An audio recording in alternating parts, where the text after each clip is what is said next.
In today's video, I'm going to be teaching you how to spike like a pro in Volleyball Legends. I'll go over the basics, pro techs, along with tips and tricks you need to know for being a pro level spiker.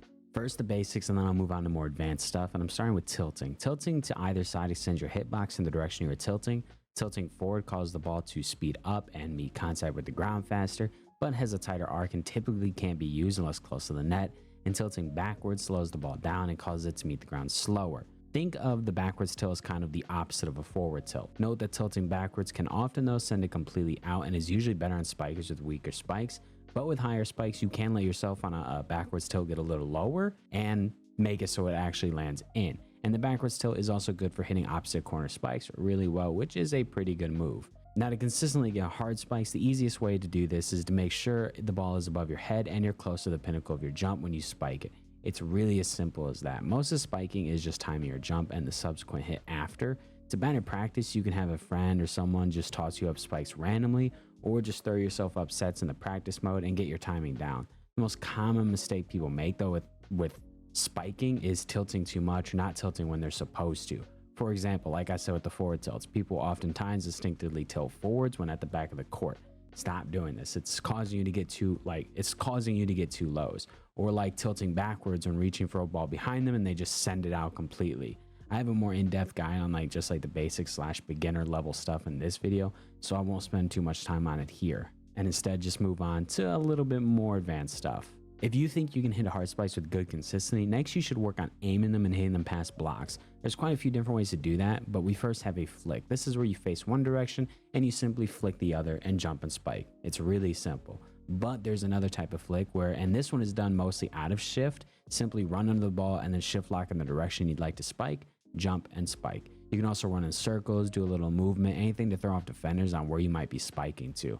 Those are the two different types of flicks I sometimes do, and the faster you get at them, the easier it'll be to get past defenders if it's a one-on-one, as it makes you much harder to predict, because one problem I see among low to mid-level spikers is a ton of pre-aiming. So unshift locking and just moving around and then reshift locking, jumping and spiking is usually a much better way to get through defenders, because the defenders will be looking at you. So if you're pre-aiming everything, they're going to also just be watching where you're pre-aiming. That's a tip mostly against blockers / set blockers, and the same thing can be used against libros to throw them off too. But another tip for libros is to hit at a depth they're not. Most of the time they'll play sort of in the middle and click as soon as you spike. If they're playing too deep, spike it straight down. If they're playing too close, tilt back and spike to the opposite corner. The thing is, when playing spiker is spiking where they aren't, obviously. But you also have to remember they're watching you as well to try to figure out where you're going with your spikes. So do everything you can to throw them off, or just spike where they're not going to be. And hitting at depths they're not.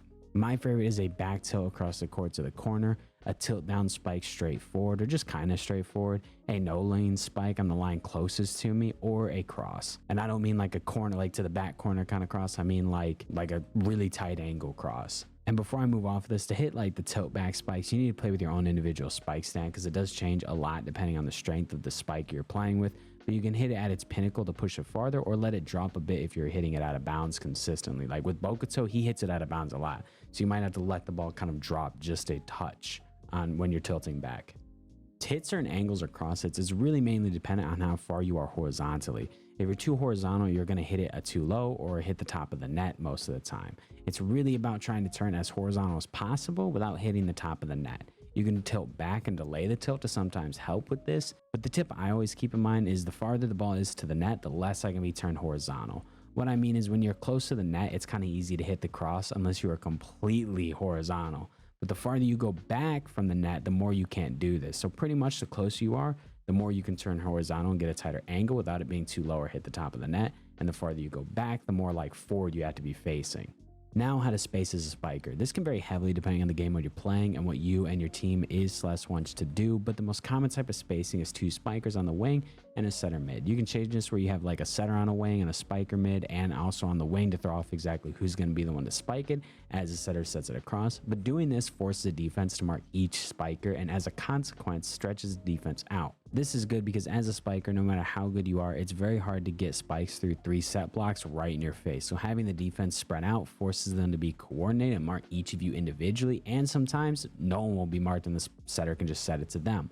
Although having a good setter is a bit of a prerequisite to doing this, but allows you to start applying the tips I just taught you about much easier, because just clogging straight into the middle. Really, it just makes it really easy for the defense to just spam blocks and stop literally anything you could possibly do. Like I said, it doesn't matter how good you are individually if you're just standing in the middle and trying to spike it with 3 people in your face. Like, it's then no matter how good you are, it's just all for nothing. So the tip is to really space out. Now, it's obviously it's hard to do that with randoms, I know that, but with a coordinated team, you should definitely be trying to space out.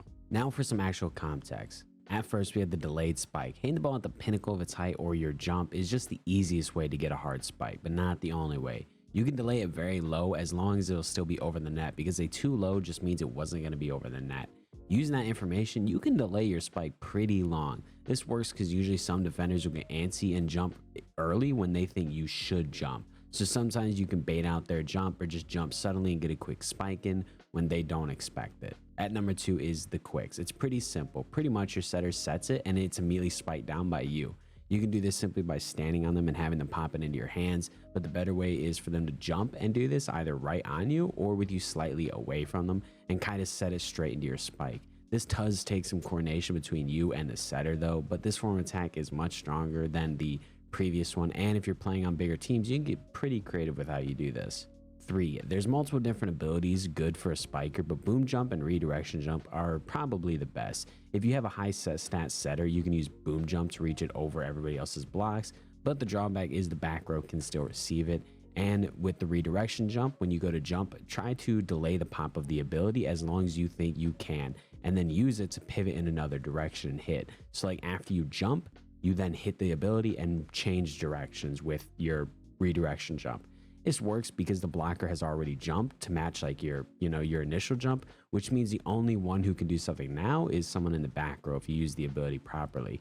And one last one, although this ability isn't really for you to have equipped, but your setter, if they have 0 gravity set, you can have them use it to help you out as well with spiking. 4, like I said earlier, is the wiggle flick or whatever you want to call it. I'm only reiterating it because it is a comp tech. Just wiggle your camera and right before you want to jump and spike it, shift block into the direction you want to spike, jump and spike. The quicker and tighter the timing this is, the better. 5, back row sets. It's simply setting it behind the setter and the spiker going for a spike. This is just another good move to have in your bag. It's pretty simple to do. A setter simply just sets it into the back row for the spiker instead of setting it side to side. And all the setter has to do is literally just set it behind them.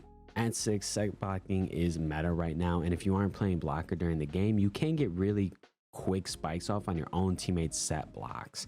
Although most of the time it's just going to get reblocked by the enemy team. So a better way I found out is a teammate can be set blocking to the side, which will instantly set the enemy team spike straight to you.